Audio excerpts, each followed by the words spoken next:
raw fragging ability to take on Norengo because they themselves are the fraggers. All right, here we go into our first map for the second semi-final. It's Norengo up against Athletico. Over to you guys. Thank you very much, Jordan. I'm so excited, Cthulhu. This is such a big event. I can see people everywhere, and well, Fnatic versus Darkseid has set such a strong precedent for the quality of matches we're going to see today. I don't think Athletico and Norengo have any plans to let us down.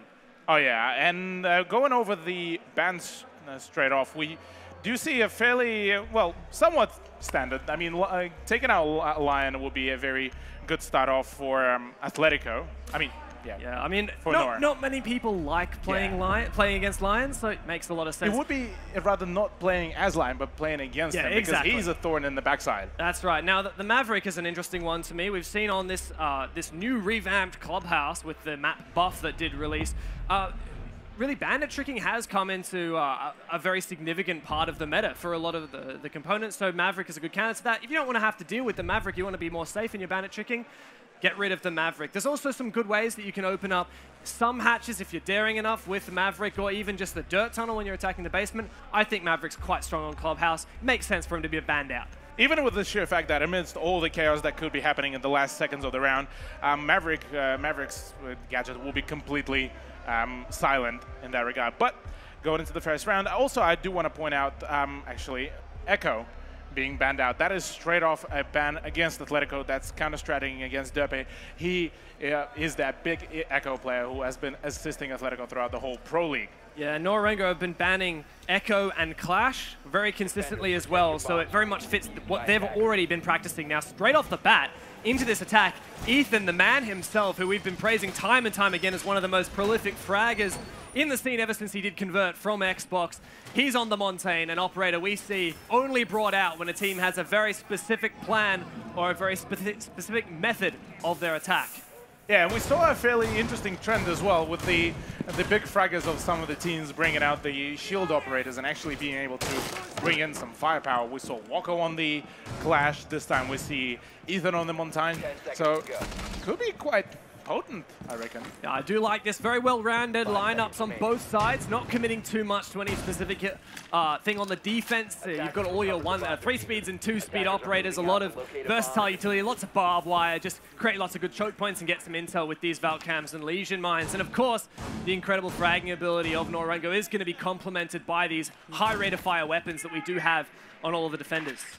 Yeah, oddly enough, Derpe is actually bringing out a Capitao for the attack round. I would have expected him to be somewhat of a bit of a kind of support player. I mean, Capitao can be very supportive. He's got the smokes, and I guess you can use his utility to help the team.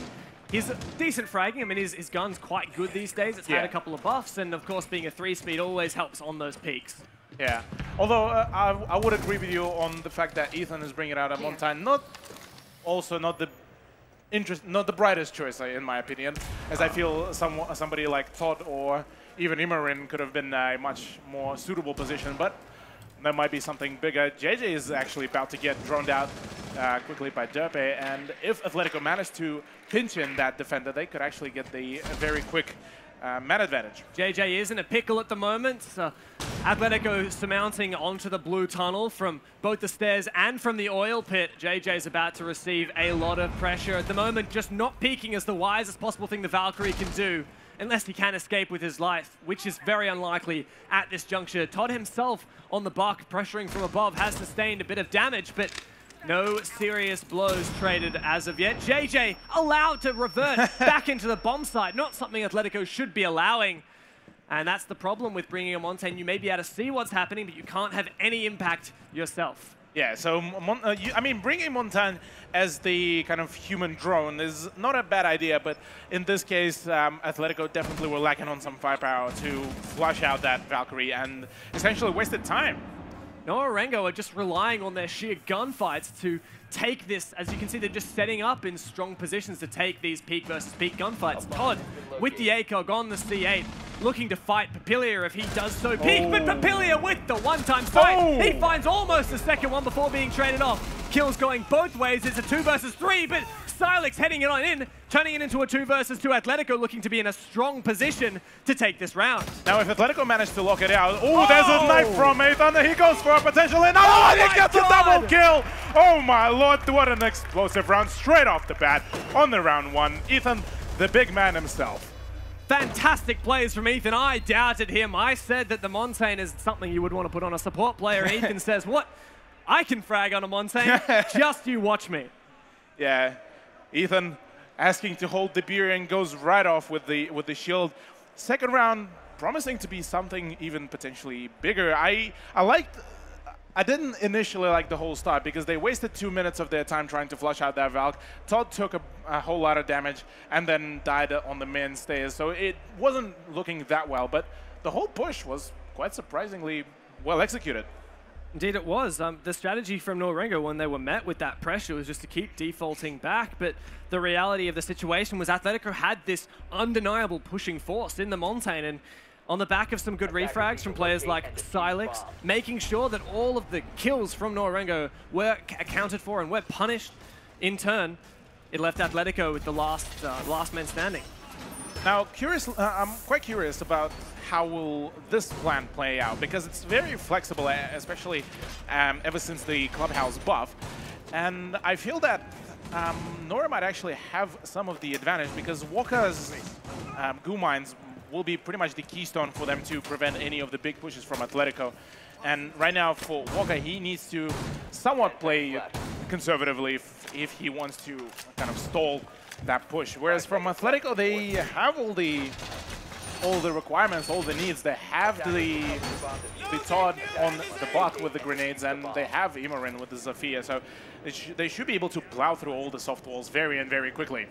Yeah, but a lot of reinforcements have been invested into this cash side. That's where the push is going to start for Atletico, and it's going to be very quickly met with contention by Norengo, who've invested 3 players onto this side.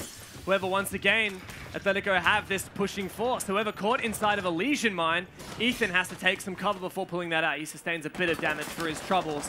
Papilia, the pressure is on at the moment. He's the man to try and hold Garage for as long as possible, and if the pressure starts to mount, he may as well just get back. Well, he might fall back fairly quickly, but I do believe Atletico has decided to full-on ignore the Garage push, as that could have been a quite futile decision. But no, never mind. Todd would actually be attempting to go for that, and he might be met with quite a great amount of force as well in the face of Papilia and Walker. These Lesion Mines really being a nuisance for the Montagne. Ethan, his progress stilted and taking damage bit by bit, but Todd is the man to push on in with the skeleton key. He opens up the soft wall well enough so that Ethan can get some eyesight. All of Norengo now retreating back. Immorin catches one of them on the cross. Walker is down, and all his Lesion Mines, but they're still doing work from the grave as Todd gets injured. Great crossfire and utilization of those Lesion Mines. Did you see how many of those goo mines were there? How many? Like, that was... I don't think Todd expected that. He was just getting damage and more damage for every second. Silex will be attempting to pick him up, and so far a one-man advantage for Atletico. Then they managed to push the defenders very close to the objective. So right now for Atletico, they need to continue doing the pinch. They need to access into the logistics and then push from there. And this buck, coupled with the Montagne, is working so very well. It's something I remember seeing from Darksided in the previous seasons, using this buck to open up pathways for the Montagne and run together. But this gas is going to further reduce the health levels on the Montagne, with 2 gas canisters still remaining on Racial. Plenty enough to make Ethan fall to his death. Yeah, and with the time draining even closer to the end, 45 seconds left, grenades will be coming out from Racial. And right now for Atletico, they are slightly stalling. They need to open up that west wall into on the bedroom hallway. They need to access that second front to be able to push near Norengo, because otherwise, right now, Papilia is going in for the flame, but no, Derpy, the man himself, actually watches the push at JJ. Wow. 2 kills on the C4, but Immorin finally trades the man back. 2 versus 2 situation. The Atletico push, which has been working so well, is looking to finally reach its climax. Mario, the man to clutch. He finds one. The diffuser is down. All up to Mario. 12 seconds remaining, and Derper is not the man to clutch the moment. Norengo win their first defensive round on the bedroom site. Yeah, that was a very well executed, and Mario actually playing very aggressively.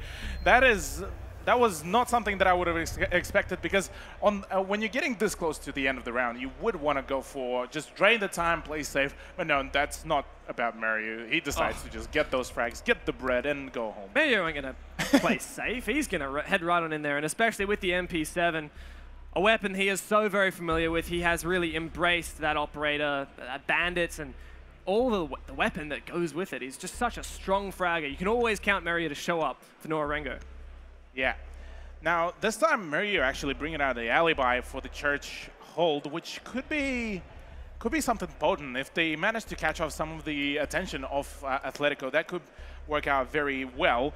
Whereas for Atletico, they will be swapping over to a Thatcher, which is, I'd say, a safe option for them. It's a much more calm decision for them to go for that for the EMP grenades rather than have IQ to manually out the electronics. Yeah, well, I mean, Thatcher, the difficult thing there is you might not necessarily know where the electronic gadgets are, so typically you use it on something that is stationary, that you know where it's always going to be. For example, bandit batteries or mute jammers on specific walls, but no bandit or mute in the hands of Norengo. Now, they do have the Pulse and the Valkyrie, which in my eyes would be very well countered by that IQ that was switched off of. So interesting to see that despite Norengo being able to view Atletico's lineup and see that they did bring an IQ, they're still not shying away from those operators that they still believe are very powerful. That is true, and maybe that was one of those mind games that we just couldn't foresee just yet. But with that in mind, only one hard breacher in the face of Hibana, so that would limit Atletico to either going in through the hatches or attempting to potentially even push the escape tunnel. We really haven't seen a lot of Thermite being brought out these days. The Maverick is off the cards, but Thermite's still available and in play. However, just not being picked by any of these teams as of yet. I hope we will see him a little bit later. Thermite, we've said before, great gun, you know, really versatile utility, but relying on just those X-Kairos pellets for all of the hatches that you want opened up and any other angles such as onto church wall, onto the dirt tunnel, as you mentioned earlier. Very difficult to do the job just with the Hibana. Yeah, that would prove to be quite difficult, but with that in mind, Todd would actually be proceeding to pop open some of the floor to see if he can set up some of the angles, but right now they need to be very careful. If they do realize that Nora still has that pulse, that will be very deadly for them to try to walk that path. And in fact, I believe the Pulse is just sitting there scanning out Todd, calling out to his teammates where the Buck is playing. And, well, Walker might even use a C4. Yep. He could catch Todd off guard, but no, Todd escapes just by the skin of his teeth, getting away and onto his drone safely onto the hard floor, the unimpenetrable floor of the clubhouse.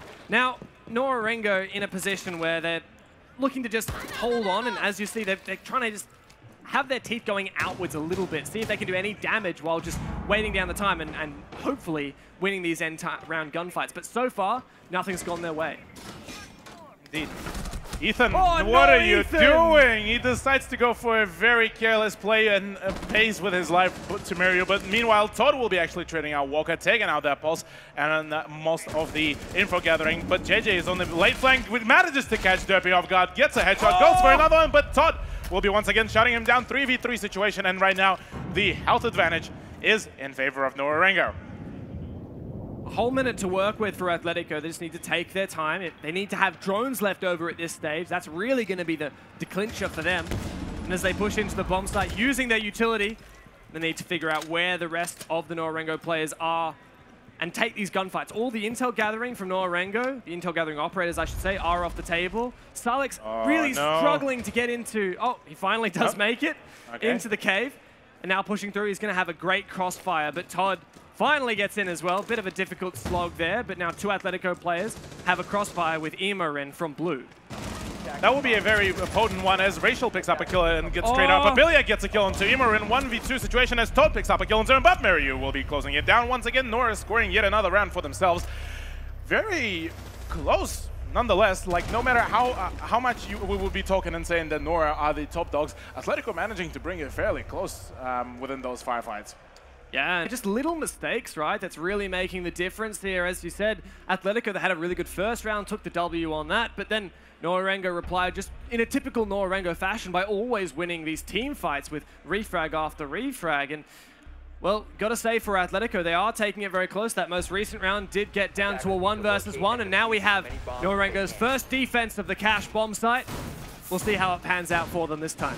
Well, before we did see the gym and bedroom defense, in which we did see Norengo emphasize some of the reinforcements on the Cache CCTV, and they gave control of it very quickly. So I feel that right now for Nora, they would need to potentially even go for some of the expansion over at the logistics office and the bedroom to kind of emphasize their hold from behind. Because if I was a player of Atletico, I'd go personally for those two flanks, push and have some pressure applied from the east wall at the CCTV, and then apply the main amount of manpower through the west side. Yeah, and I wouldn't be too surprised to see a lot of Norengo players roaming elsewhere as well. You know, in the bar, over in towards lounge, just very free, moving around the map.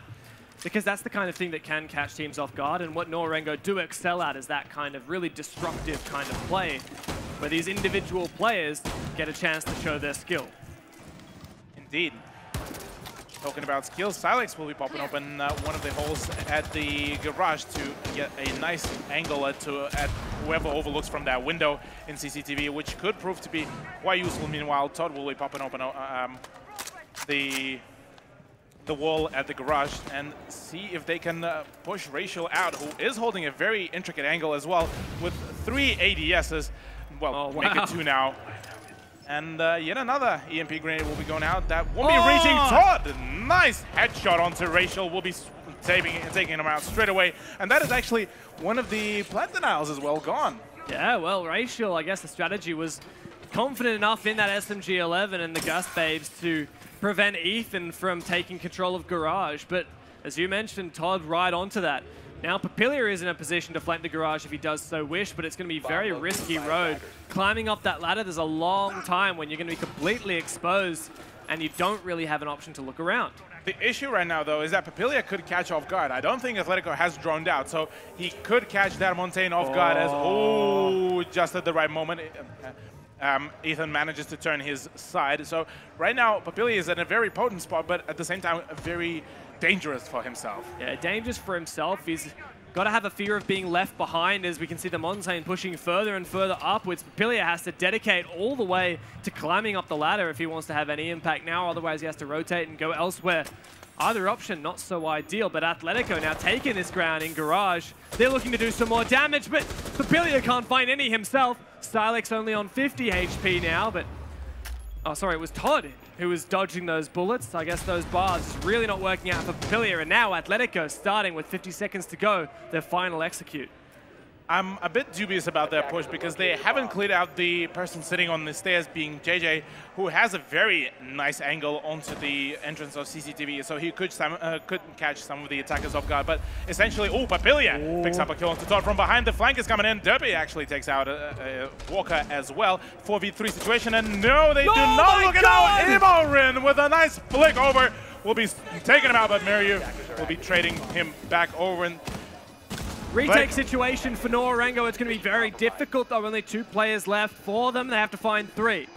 Going to be a rough ride, and the Montaigne's going to keep harassing them. Silex missing all of his shots. Mario takes him down, but Ethan finally has the killing blow onto Mario. 2 players left for JJ to overcome. The Valkyrie player in a difficult position to take the W. Now, is he going to go for this revive? Very risky play. Is Ethan going to punish it? Ethan just gets the hip fire. Oh my god. Ethan once again demonstrating Montaigne's proficiency in killing players. That's really it. Ethan is just an absolute unit right now, just bashing and annihilating some of the Nora players whenever he's given the chance. That was a very well executed as well. I liked how they opened several, 2 angles, both in the garage and on the east wall, and that's just essentially what granted them the win. Yeah, I've got to say, I love the way that this Buck and Montaigne are being used in conjunction. I touched on it just a little bit earlier, but here's another round where we get to see it in action. Now, as for the Garage, the typical way that you get into Cache from Garage is to vault through that little window. And we saw the players from Norengo holding a very tight and safe angle from the stairs looking onto that window. But guess what? Ethan didn't come in through the window. He didn't even have to unshield to get into Cache because the Buck was there to open up a very nice walk-sized hole. I feel that the main mistake within that past round from Norengo is that they allowed way too many spots to be popped open by that buck. They had way too many soft walls left unreinforced, which granted essentially Atletico's a free entry, in my opinion. Yeah, difficult to know where to dedicate your reinforcements, particularly on that map. Of course, you want to reinforce all of the garage downstairs, which actually Norengo didn't do all of, interestingly enough. They only did half of them. And there are so many other reinforcements you want to do. You know, if you want to invest any into construction, if you want to invest them into the default ones on the bomb site, you are very quickly running out of options. Indeed. Interestingly enough, Mario actually will be using his Deagle to pop open a hole for him to use for the Valkyrie cam.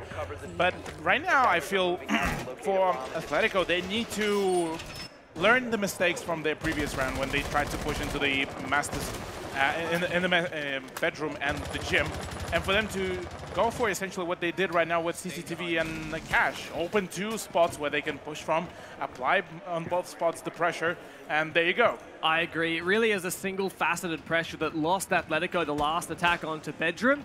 Really, you highlighted it, not opening up that west wall on the Jacuzzi wall. And here with the Thatcher, it should be easy, especially since Norengo aren't even running a Bandit. The Mute Jam is the only thing preventing the Hibana pellets from exploding and opening up the sightlines needed on that wall.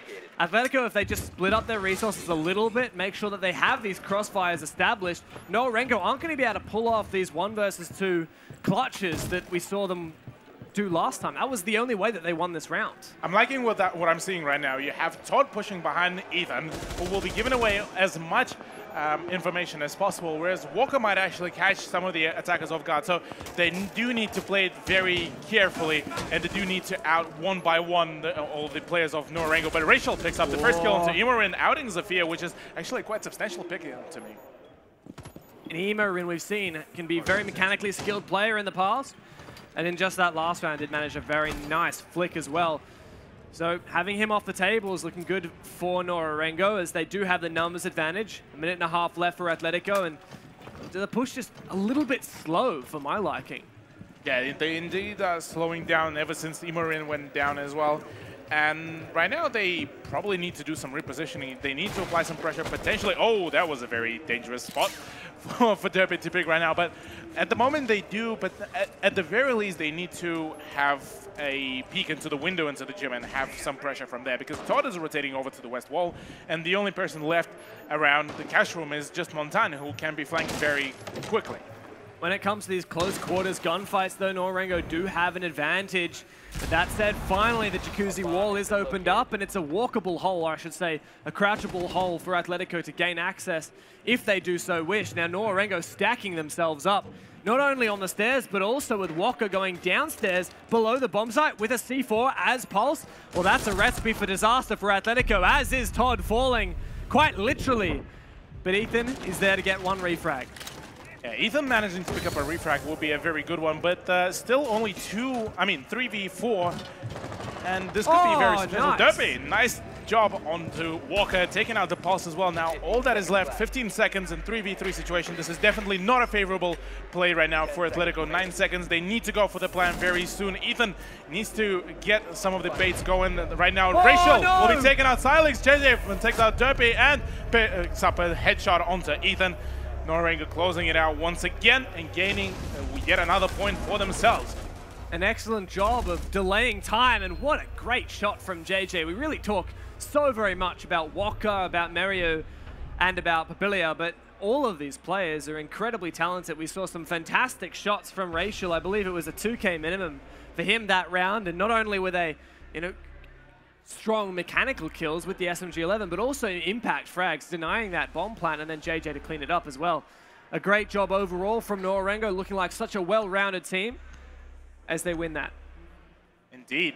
Now, going into the Church and Arsenal room, last time we saw Nori before, they've defended in a very uncomfortable for them manner. And now Norengo going on offense with Atletico now needing to prove their prowess in their defense. And I feel we might actually see a couple of interesting plays out from the Australian team, due just to the fact that Clubhouse has been somewhat in favor of the defenders.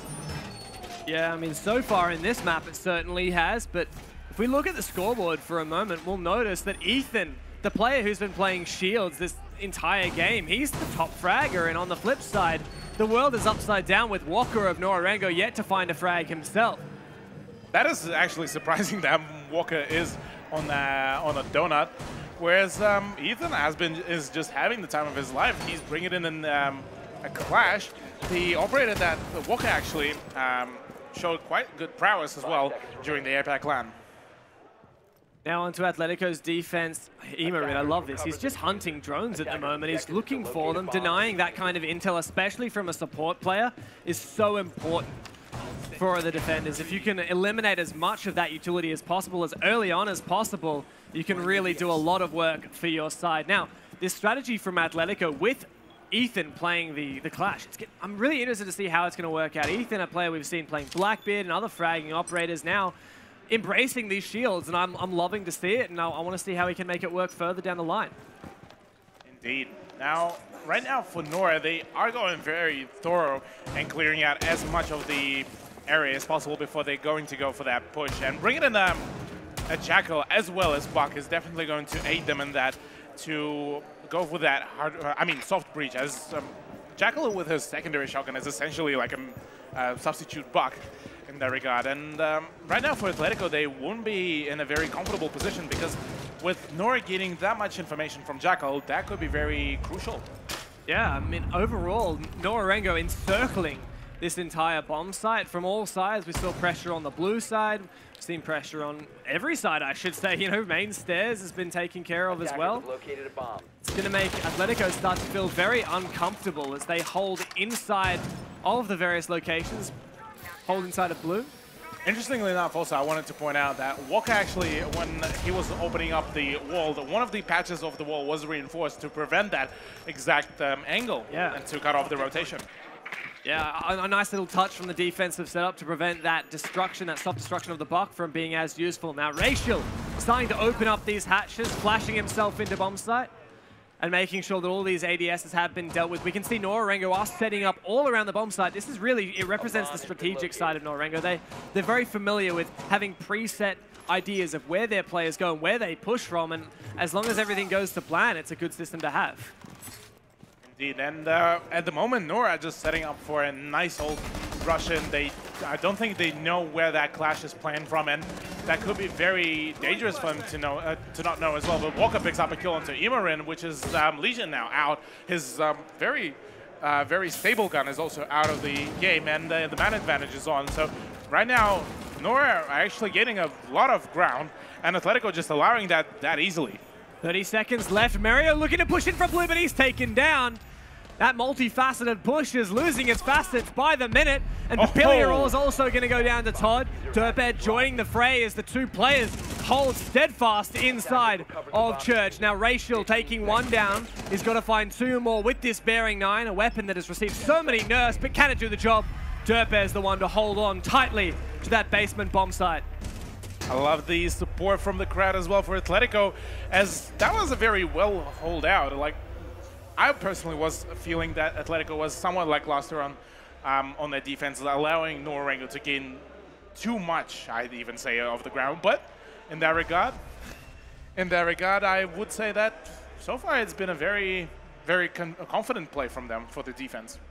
Yeah, I mean, I'd like to point out some of the strategy that we had into that round, both on the attack and the defense. Now, if we saw on the Armory side, on the Church side, coming down from the main stairs, JJ was there with his thermite charges. Now, he could have been tempted to open up that Church wall, as we've seen a very old strategy on taking Clubhouse, but the very top of the wall above the reinforcement was all opened up by the defense, and they can throw impact grenades over the top of that. They can even throw C4s. It's a great way to get people to kill people who are holding the main stairs as well. And Norengo were perfectly counter-stratted by Atletico's setup.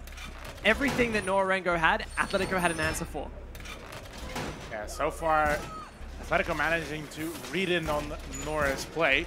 Right now, they definitely did some homework. So now going on to the secondary side, being the gym and the bedroom, should be an interesting one to witness, because Atletico has been showing some promising strats and some promising plays as well for the top floor plays on Clubhouse. Yeah, I gotta say, for Atletico, they are looking very well prepared at the moment. Silex, in the interview pre-game, he was very modest, I would say. But honestly, he's looking very prepared. The entire team, they have these great strategies all lined up. And look, they're prepared for everything that Norengo has to throw at them. And they've met the APAC champions as for rounds 3 and 3. With that in mind, though, Walker's actually holding a very intricate and very nice long angle onto the stairs, cutting off potential rotation, whereas Muryu and I believe that is Papilia making their way over to the west side, where they could actually get some breaching over and done. JJ will be the main person to be doing that whole breaching on the west wall.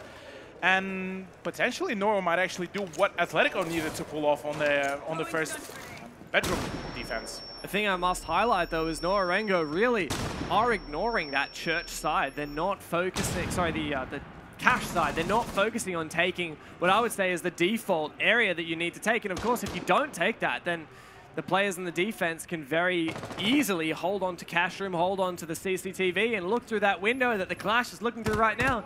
Kill all your players who are having a significant impact. Now, oh, great utilization of smoke from Norengo is going to deny that line of sight without even taking cash. This is a really clever innovation from Norengo, something so very simple but so very effective. Meanwhile, Derby will be picking up a kill into Muryu, outing the Ashe main of Norengo, which is a good start for the round. Getting that man advantage halfway through the round is also a good job. And so far, Ethan has been getting some very good amount of information. Derby bringing out the Alda, which before we did see Ethan actually play out on Maestro a fair few times and actually score a decent amount of frags for himself. So I like the flexibility that currently Atletico are showing. We're seeing some really great strategies from both teams, and at the moment it's a slogfest of who can make it work for themselves, fueled by individual players. Now, Papilia, he's identified something that he needs to deal with. He's identified that he needs to start putting some pressure onto this cash room side. Tracking some of the players through the floor, he looks to push up through cash room solo, but Todd is being spotted out. The way that Atletico have reinforced themselves into this area, though, is going to be very difficult for a last-minute push to be effective for Norengo. There has to be some kind of proper front for Norengo, and a kill onto the Clash is going to be opening up exactly what they need. Exactly what they need indeed, and Papilia getting into a 5-5 with a Bandit in the face of Imorin, whereas Todd is taking some nice amount of damage. JJ will be picking off Silex, as that is smoke gone off There's no the time. board as well. No time, 18 seconds left. The frags keep on coming. Norengo still having the man advantage. Derby with a spray down on the Alda 2v2 situation right now. Imorin and Derby need to prevent the plant. Rachel is the man with the diffuser. Oh, no! Rachel picks up a kill, but no, the Alda keeps on cracking out and getting the frags. The plan is going down, but the defenders win as just the mere sound sets off the F button, and that is being unpressed. GG. Well, not really. Not quite, but look, good round, I guess you could say. That is GR, very there you well go. played, yeah. A great job from Atletico, and look, it's really, I highlighted earlier that these rosters and the way that they have their roles and the composition, it seems really similar to me. And look, the way that these rounds are playing out is so similar to me as well. When Norengo were defending that bomb site, it came down to a 1 versus 2 clutch that Muryu won because he had time on his side. On the flip side here, Norengo on their attack had such little time left. I'm just loving, we're absolutely treated to a buffet of new and innovative strategies from both of these teams. I'm really loving to see it. Yeah, just like you mentioned before, it is essentially a mirror battle right now between Atletico and Nora. Both of the teams sporting the similar playstyle and similar just roster composition as well. Norengo locking in their lineup, having lost that round. They've got to think, all right, guys, look, we're not used to this thing called losing. We didn't like doing that at all in our previous LAN events, and so in Japan, we stepped up and we didn't lose once. Now here we are back in Australia, in a new city inside of Melbourne. At PAX Australia, Norengo want to make their mark, but they're staring down what could potentially be an Atletico win here on Atletico's map pick of Clubhouse. Indeed, and after looking at the scoreboard as well, we did see Derby actually top fragging now instead of Ethan. So his plays on the Maestro were quite a substantial way for Atletico to go on. But right now, defending this time CCTV and Cashroom, so far Atletico have been having a flawless run on their defense. Yeah, looking pretty good so far as they attempt a third defensive side. Of course, when they win one, they have to move on to a second one. If they win that one, they have to move on to a third until it's been 2 rounds since they won that original bomb site. So now on the third bomb site of Cash, we'll see how Atletico treat this bomb site. It looks like a very similar strategy using this clash. They really are favoring the Shields in this single match. Interestingly enough, there will be only Clash, and I don't think she will be able to get out very quickly, with Ethan so far just needing to gain some of the information. He will be using some of the shocks to slow down Walker, but at the moment it's just essentially a battle of who can outstand each other and outstare at that doorway. Battle of the shields for these two, both shield players, but Walker is going to sustain damage if he gets too close to the clash, because Ethan will just tase away, and not only is that going to slow him down, but it's also going to deal a little bit of damage. Now Papilia, inside a garage, sneaking in. He wants to kill this clash, but he needs to find the right angle, exposing his position now. Ethan realizes he needs to get out, but Walker's being treated to some gas from Silex all the way inside of the bomb site, still giving Walker such a hard time, and Atletico, despite being forced back, are in such a good position so far. Imorin joins the fray as well, doing everything he can to prevent Norengo from taking control, and they're just gonna bug on out. Yeah, that was a solid play out by Atletico, just using as much utility and wasting as much time as possible. Ethan currently just does exactly that and exactly what he needs to do with a clash. And right now, this is working just perfectly for Atletico. They need to keep that up. They need to ensure that they won't be losing any players right now when the big push will be happening. And Papilia is currently approaching towards the construction side, where I don't think Atletico are expecting it, so this could be very dangerous right now for the Australian team. Can they read that in, though? That is the big question. The full rotation's been called out for Norengo, but is it too late? Last round it was, but Papilia getting an opening frag, and now the rest of the team also assisting by opening up some angles into the next bomb site. A bomb site. Castro! Oh, Mario! He's opening up all the opportunities for his team so far. 45 seconds remaining. 3 players for Atletico left, and one of them is just a shield. Ethan is in a difficult position to deal any serious damage. The best he can hope for is to delay at this stage. Norengo do have to deal with him, and as the time ticks down, it's going to get more and more uncomfortable for Atletico to deal with these crossfires. At the very moment, also the issue is the fact that Clash is very much split, has a split attention, because right now if Papilia and Murray jump in, they would be in a lot of trouble. Imorin picks up a kill into Murray, and Papilia and Rachel pick up a kill each, and Rachel will be closing it down. Atletico lose their first time on their defense, losing the round, as that was a very well executed by Nora, as they managed to just split the whole attention span of Atletico between 2 sides and managed to pinch him out. A perfect textbook demonstration of how once you're attacking one area and you realize, oh no, our strategy isn't working, they have a clash, they've got the smoke, nothing's working for us in Garage, let's just get on out of here. Yeah. Let's go for a different, reassess the situation, and that worked so well for Norengo. Back out and reset, that is exactly what they needed, and they had the utility for that as well. The thermite charge was still there and able to breach into the construction and allow Murray to just pop in right into the construction and allow the frags to keep rolling. And I did like that pre-fire as well from Ash, just taking out Derpy, having none of that, saying, I am going to be 100 with you, Chief. This is not it. Now, Cthulhu, you're on the Atletico side of the bandwagon for this match. Now, I'm curious, what do you consider a win for Atletico? Now, look, let's say they don't take the entire series, but they do some damage. What's enough damage that they're going to be happy with?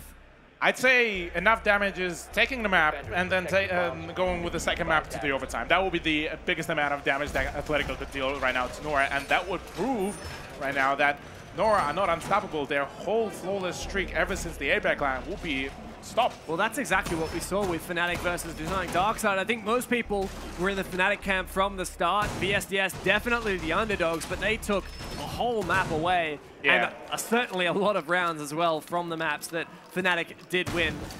For Atletico, it's a similar story, but that said, Atletico still have an opportunity to take the W, even in a 2-0 if they do so manage it. They've been going neck and neck against Norengo. I think we've just been overall at PAX Australia treated to some fantastic matches of Rainbow Six. I would have to agree with you on that. Attacker's objective is to Dev, locate as a bomb. right now, we're going in on the side. Ethan, getting stuck a little bit on that hole, but I do feel that right now will be pretty much the decider of how this map will go, because if Atletico currently win and get that match point going for themselves, they are securing at the very least a push toward the overtime where they can just reset themselves, get themselves going. And if they do able to secure that, that would apply even more pressure right now to Nora, because they don't have the crowd advantage, and they certainly are very much neck and neck going against Atletico. Yeah, well, first half was a 3-2 split to Norengo, who were defending. So it looks like the defense is favored currently, but Atletico, well, I mean, they've also taken some good defensive rounds too, 2 of their own. So I guess they do have the chance here. They do have the expectation that they are going to take this in an advantage. But Norengo, I think that they have everything that it takes to crack this egg. Just need to start the work one pin at a time. Now Rachel will be popping open some of the floor and the walls to see if he can get some angles rolling in for himself.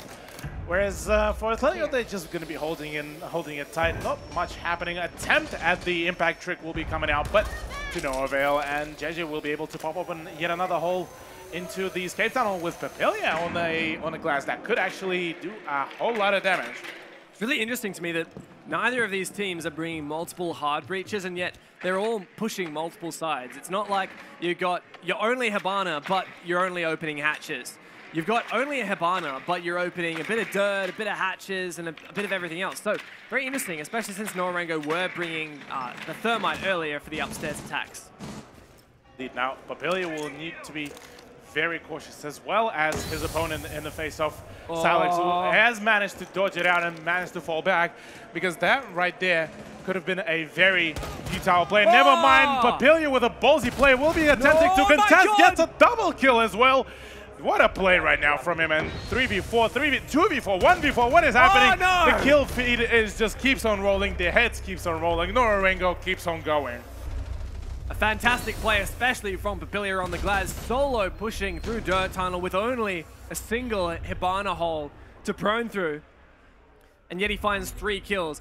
Typically, when you have a situation like that, as a second player comes to refrag, the glass is supposed to lose that. Such a low rate of fire weapons, you have to land 2, maybe even sometimes 3 hits into the body to find that kill, and Papilia, despite being taken down to just a few points of health, does clutch that out. And look at Norengo, they're so animated. It's one of the things I love about watching these guys play and in a LAN environment. They're so friendly. They just look like they're a bunch of friends having an absolute ball. Indeed, it does look like that. Meanwhile, at Atletico, they do look somewhat content. Well, not content, but concentrated. They need to get their game back up, because this is their prime chance. This is their bigger chance right now against Norengo, because this is not their best map. This is not their best performance map. And this is where Atletico need to emphasize, because otherwise, if we will be going into the bank with a map disadvantage for the Aussies, this is going to be a very swift loss for them. Well, now we are on match point for Norengo. It's actually the Japanese team themselves who have decided to call for a tactical pause. Now you can see the communication coming through. They're discussing how they're going to close out this map. Yeah, and I mean, we did see before a very odd trend that was happening for Norengo. Maybe it was the pressure that was coming onto them, because as soon as they were getting to that match point, they would start just outright losing the rounds, and this is the least thing that they want right now. They need to close it out here at this round straight away. Well, that was the Norengo curse, wasn't it? And look, in the Atletico camp, we also have the guys having a good chat. Chief, the big man up behind, I'm sure he's looking for something that is, in fact, it. That's really what Atletico need right now. Atletico definitely need to reset themselves. They need to get back into the game. They need to keep up their firefight abilities, because this is essentially what Atletico are requiring. And Derby, unfortunately, left hanging there with a fist bump. Maybe just maybe out of just his pure rage from there, he could bust out a couple more moves, but we'll just find that out very soon. Yeah, it looks like, I mean, Norengo are the ones who've called this tac pause, and yet they're the ones who are stealing ahead at the moment. So it seems a bit strange to me. I mean, typically you'd call your tactical pause when you're maybe you think, okay, we need to pull out everything right now. We need to win this. Because if we don't, then we're out. It's Atletico who really need to be taking advantage of this tactical pause, because as you've said, the Norengo curse is to lose when you're on match point. Sometimes they do manage to secure out the games anyway. I mean, I remember from the Season 7 APAC Finals, Norengo in the quarterfinals versus Team Scripps. It went to 3 maps of overtime. Eventually, Norengo won it, but there were so many leads that they did end up throwing. Indeed. With that in mind, though, we'll be seeing a gym and bedroom defense from Atletico, which worked out very well. Well, somewhat very well. Derpy clutched it out at the end, 1v2. And I'm curious whether Atletico will be able to hold their composure, whether they will be able to just hold at their angles, because right now Papillia looked very dangerous and very deadly on that glass with his element of surprise push that we saw. Yeah, and in fact, it's Racial who's leading the way in frags for Norengo. I feel like we really need to give the man some credit. I've seen in the past when he played for Sengoku alongside Papillia, he wasn't actually a standout fragger for the squad, but these days, Racial's really been stepping it up, playing operators such as you mentioned, like the Maestro, really a lot of potential to frag on, and even on Smoke, which is what we've seen a lot of Racial. Smoke, Hiban, and 2 operators who have received quite vicious nerfs recently, simply for the fact that the secondary SMGs that they often rely on have received quite a bit of a nerf. But doesn't matter for these guys. Doesn't matter for Racial one bit. He's still topping the scoreboard with 10 frags. Indeed, and it only just now strikes me that essentially so far Clubhouse has been a game of supports, because Derpy is essentially a support player for Atletico. Racial is a support player for Norengo. Both of them are top fragging and just having the, well, fragging-wise, just the time of their life. Yeah, I guess you could say that indeed. Now, Norengo attacking this bomb site. We saw an interesting strategy from them last time, and look, honestly, I do believe what we need to see from Norengo is the assessment of the situation and then devising a way to deal with that. Now this time, going on and attacking the Jacuzzi balcony, what we highlighted, Atletico were really lacking in their attacks. The thing is, Norengo are going to invest too much into this side, and there's Atletico here to counter it. So much is being used by Norengo, so many players over here.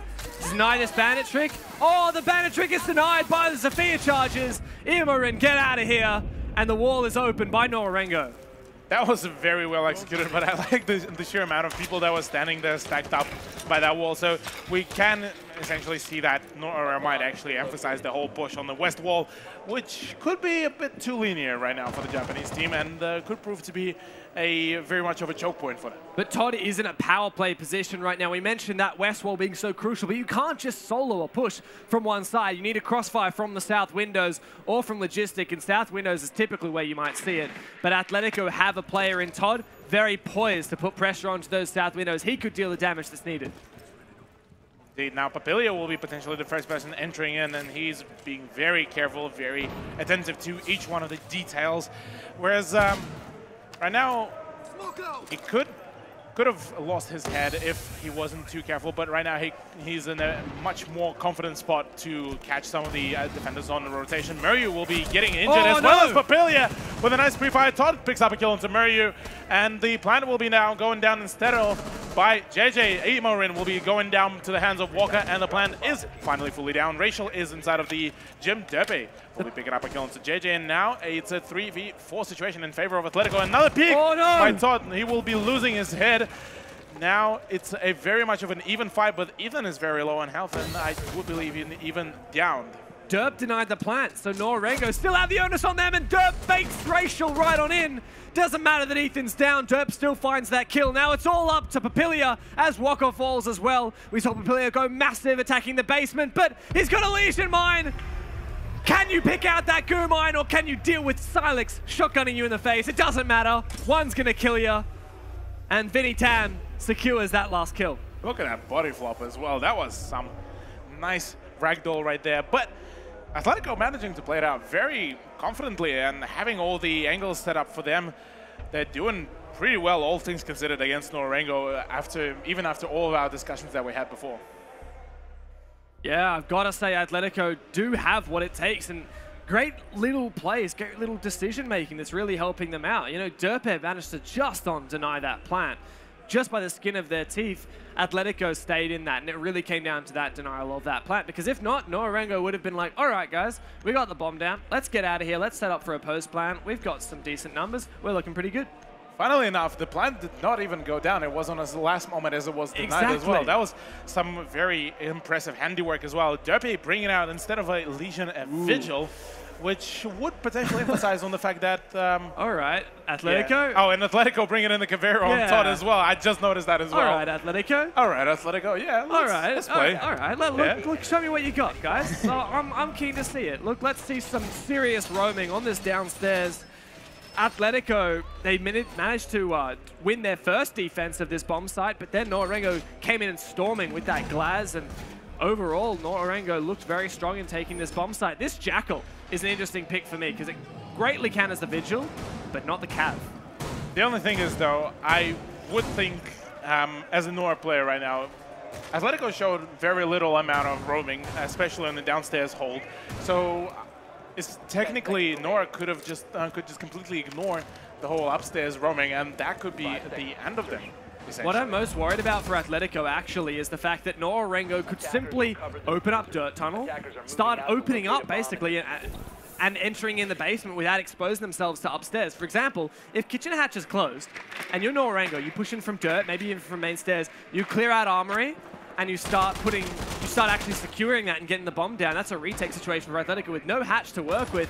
It's going to be flipped around, and Atletico are not going to have much success on their own. Interestingly enough, Todd will be playing in around changing room and close to the strip club, where I don't think he will be expected to come from. I would think, as a Norengo player, if I would be going for the roam clear, think about the upstairs play and go from there. Maestro will be those spotted, but that's a no worries. Immorin is back at the site, where he could still do a fair bit of damage. That Aldo 556, you've been talking quite a fair few times about it. Man, that weapon is just mad. Honestly, I think it's just in such a strong state at the moment, and even with the nerf that it will be receiving fairly soon to its hipfire and its recoil, it's still going to be a very strong weapon. Now, Norengo, they've like, all right, guys, look, we're opening up this, we're opening up that, we're doing our maths, you know, this is how you play the game. You open up all the holes, and then you drop down, and then you win.